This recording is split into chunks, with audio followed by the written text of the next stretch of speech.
કોઈનો કોળિયું જેવા વગેરે પરંપરાગત પોશાકો પહેરીને દાંડિયા રાસ કરવામાં આવે છે. અને આસપાસના વિસ્તારોમાંથી ઘણા બધા લોકો બહોળી સંખ્યામાં ગરબી જોવા માટે વધારે છે અને માતાજીના દર્શનનો પણ લાવો ભોગવીને રહીએ છે.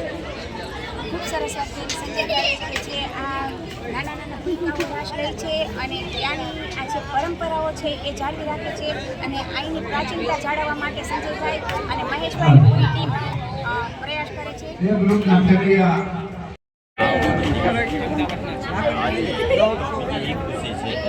आज विजया माता जी यहाँ दर्शन किया है जो झांसी का मुगल धाम मोगलाई मानवाई आ गरबी विषय में एटलू ज कही शके कि हाल पुष्को दांडियाना जग्याए आ जे प्राचीन गरबी है एनी बाजू कोई जोई शके।